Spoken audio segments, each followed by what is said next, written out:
주님께서 여러분과 함께 또한 사제와 함께 마테오가 전한 거룩한 복음입니다. 주님 영광을 받으소서. 그 무렵 예수님께서 베드로와 야고보와 그의 동생 요한만 따로 데리고 높은 산에 오르셨다. 그리고 그들 앞에서 모습이 변하셨는데 그분의 얼굴은 해처럼 빛나고 그분의 옷은 빛처럼 하얘졌다. 그때 모세와 엘리야가 그들 앞에 나타나 예수님과 이야기를 나누었다. 그러자 베드로가 나서서 예수님께 말하였다. 주님, 저희가 여기에서 지내면 좋겠습니다. 원하시면 제가 초막 셋을 지어 하나는 주님께, 하나는 모세께, 하나는 엘리야께 드리겠습니다. 베드로가 말을 채 끝내기도 전에 빛나는 구름이 그들을 덮었다. 그리고 그 구름 속에서 이는 내가 사랑하는 아들, 내 마음에 드는 아들이니 너희는 그의 말을 들어라 하는 소리가 났다. 이 소리를 들은 제자들은 얼굴을 땅에 대고 엎드린 채 몹시 두려워하였다. 예수님께서 다가오시어 그들에게 손을 대시며 일어나라, 그리고 두려워하지 마라 하고 이르셨다. 그들이 눈을 들어보니 예수님 외에는 아무도 보이지 않았다. 그들이 산에서 내려올 때 예수님께서는 그들에게 사람의 아들이 죽은 이들 가운데에서 되살아날 때까지 지금 본 것을 아무에게도 말하지 마라 하고 명령하셨다. 주님의 말씀입니다. 그리스도님 찬미합니다. 참 예수님,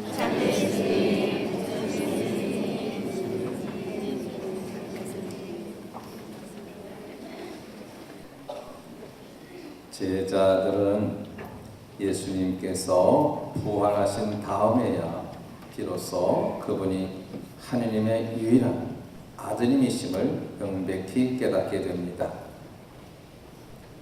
평소에 스승을 따라다닐 때에 그분의 인품과 언행에 비범한 면이 있었음을 기억하고 하느님의 아드님이시기 때문에 그러셨구나 하는 생각을 가지게 됩니다.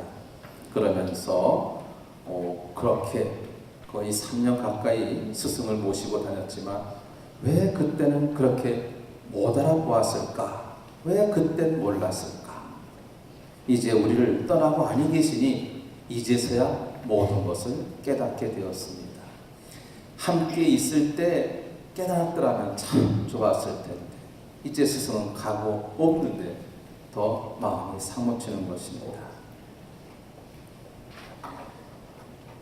예수님은 당신 스스로 당신이 하느님의 아드님이심을 자각하고 계셨습니다. 또한 귀신들, 마귀들도 예수님의 정체를 알아보았습니다.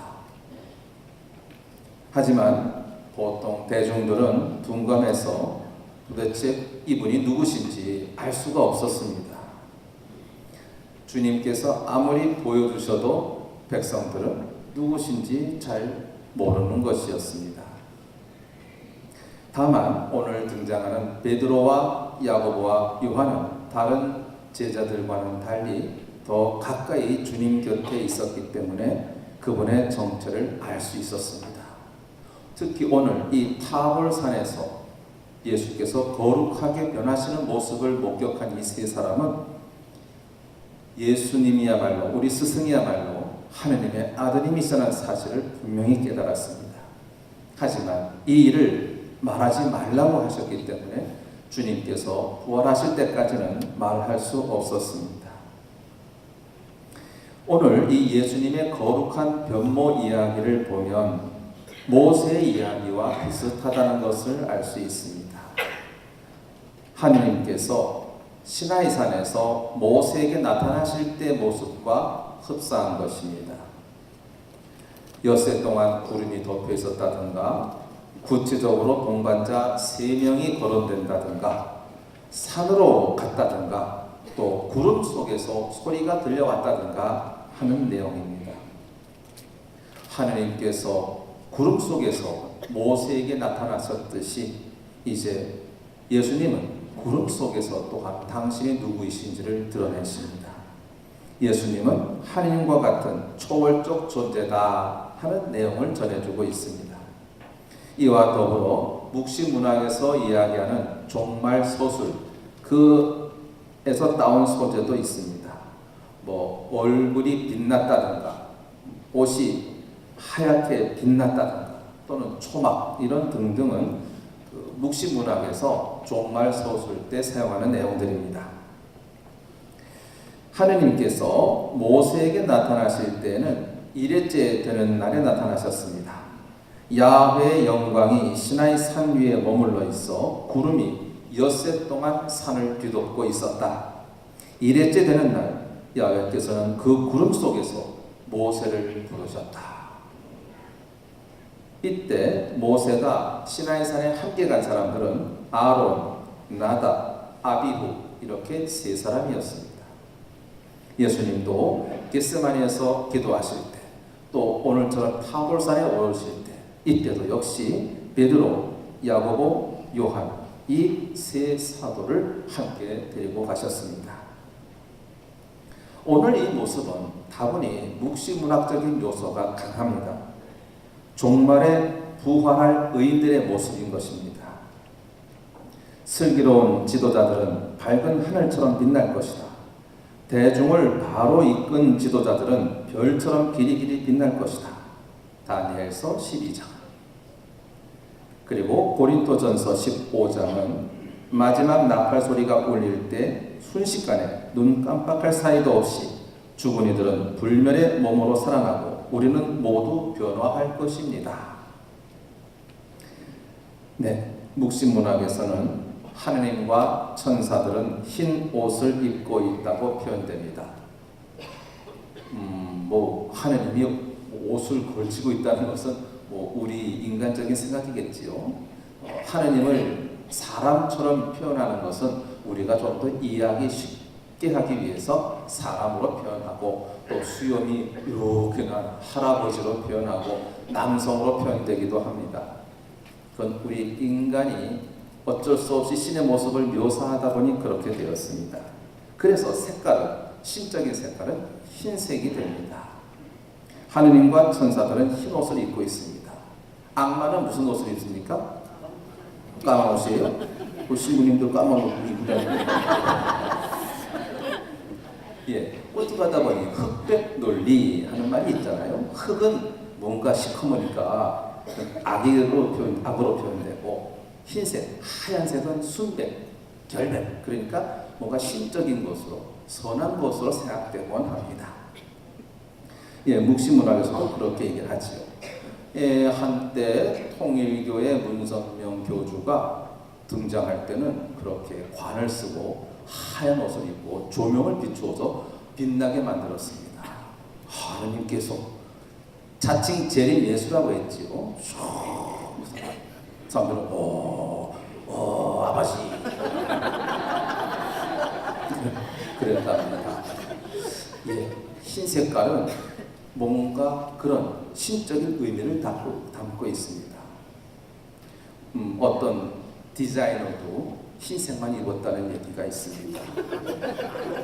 아세요? 아시나 보군요. 고집스럽게 흰색 옷만 옷장에 쫙. 왜냐하면 그 흰색이라는 의미가 그렇기 때문입니다. 그 유대인들 묵시문학에 흰색 옷이라고 하는 것은 의인들의 색깔입니다. 죄가 없다는 뜻입니다. 그들의 흰 두루마기를 어린 양의 피에 빨아서 깨끗하게 된 사람들입니다. 묵시문학, 묵시록에 나오는 내용이지요. 그렇게 해서 하느님과 천사들은 흰 옷을 입고 있으며 종말에 부활할 의인들 역시 희고 빛나는 옷을 입게 되리라 하는 것입니다.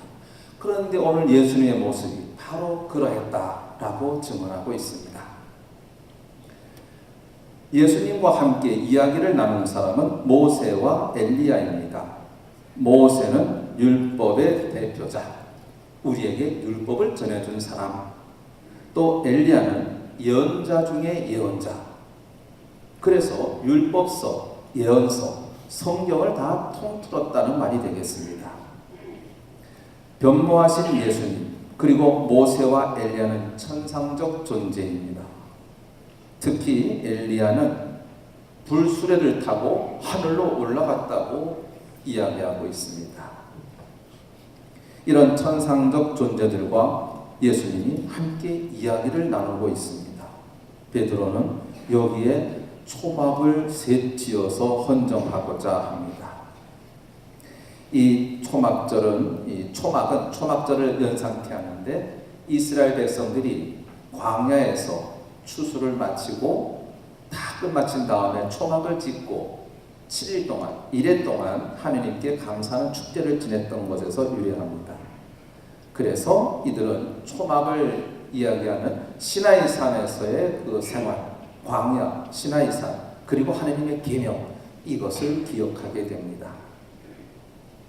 예수님은 과연 누구이신가? 항상 묻는 질문입니다. 복음서에서는 이 문제에 대한 답을 계속 제시하고 있습니다. 오늘 이에 대한 답이 나왔으니 이는 내 사랑하는 아들이다. 내 마음에 드는 아들이다. 하고 이야기가 나옵니다. 이사야서 42장에 나오는 야훼 종도 이와 같은 맥락에 있습니다. 여기에 나의 종이 있다. 그는 내가 믿어주는 자, 마음에 들어 뽑아 세운 나의 종이다. 그는 나의 영을 받아 뭇 민족에게 바른 인생길을 펴주리라. 이렇게 예수님은 천상적 존재인 모세와 엘리야를 만나 함께 이야기를 나누고 있습니다. 무슨 이야기를 나누었을까요? 역시 인간의 구원에 대한 이야기를 나누었을 것으로 생각됩니다. 즉 주님께서 장차 가셔야 될 길, 십자가의 순환과 죽음의 고통을 겪으셔야 될 그 내용을 이야기하고 있었을 것으로 생각됩니다. 베드로는 이런 천상 존재가 나타나자 두려워하게 되었습니다. 얼굴을 땅에 대고 엎드렸습니다. 예수님은 두려워하지 말라, 두려워하지 말아라 하고 베드로를 안심시켜 주십니다. 지난주 복음에서는 광야에서 유혹받으시는 예수님의 이야기를 들었습니다. 오늘 복음은 영광을 받으시는 예수님의 이야기를 들었습니다. 유혹 이야기 다음에 영광에 관한 이야기를 듣게 됩니다. 그래서 우리는 사순절의 의미를 또 새롭게 새깁니다. 지난주 복음에서는 유혹을 받으시는 예수께서 유혹을 이기심으로써 천사의 참의 소리와 함께 예수님의 영광이 드러났지만 오늘 복음에서는 그 반대로 영광의 모습 그 이면에 감추어진 순환을 당하시는 예수님의 모습을 볼 수 있습니다. 고난과 시련을 겪는 속에서 영광을 볼 수 있고 영광스러운 모습 속에서 감추어진 그분의 고통과 죽음, 그런 순환을 또한 볼 수 있는 것입니다. 그래서 고통과 순환을 이김으로써 영광을 얻는 것으로 묘사하지 않고 순환과 고통이 바로 영광임을 강조하고 있습니다. 그것이 곧 부활이 되겠습니다. 주님에게 있어서는 이 부활이라고 하는 것이 고통과 죽음 다음에 오는 것이 아니라 고통과 죽음 한가운데에서 핀 생명의 꽃이 되겠습니다. 고통과 시련, 죽음 그 한가운데 피어나는 생명의 꽃. 요한은 예수님을 보면서 이 세상의 고통을 다 짊어지신 분이라고 선언했습니다. 우리 역시 인생 살면서 수많은 고통을 당합니다. 주님은 그런 시련과 고통 속에서 하느님의 영광이 피어나는 것을 보여주셨습니다. 우리 역시 이 세상 살면서 시련과 고통을 많이 겪겠습니다만 우리는 그러한 시련과 고통 속에서 하느님의 영광, 즉 부활의 영광을 바라보며 이 시대의 고통과 아픔을 이겨나갈 수 있을 것입니다. 내 개인적으로 겪고 있는, 내 개인사에서 겪고 있는 여러 가지 고통들, 그 고통들 속에서 우리는 주님께 대한 희망을 가지고 부활에 대한 영광을 지향하면서 그 부활의 영광에 함께 동참할 수 있게 되겠습니다. 우리가 겪는 이 고통과 죽음은 부활의 영광에 이르는 길이 될 것입니다. 영광이 성부와 성자와 성령께 처음과 같이 이제와 항상 영원히 아멘.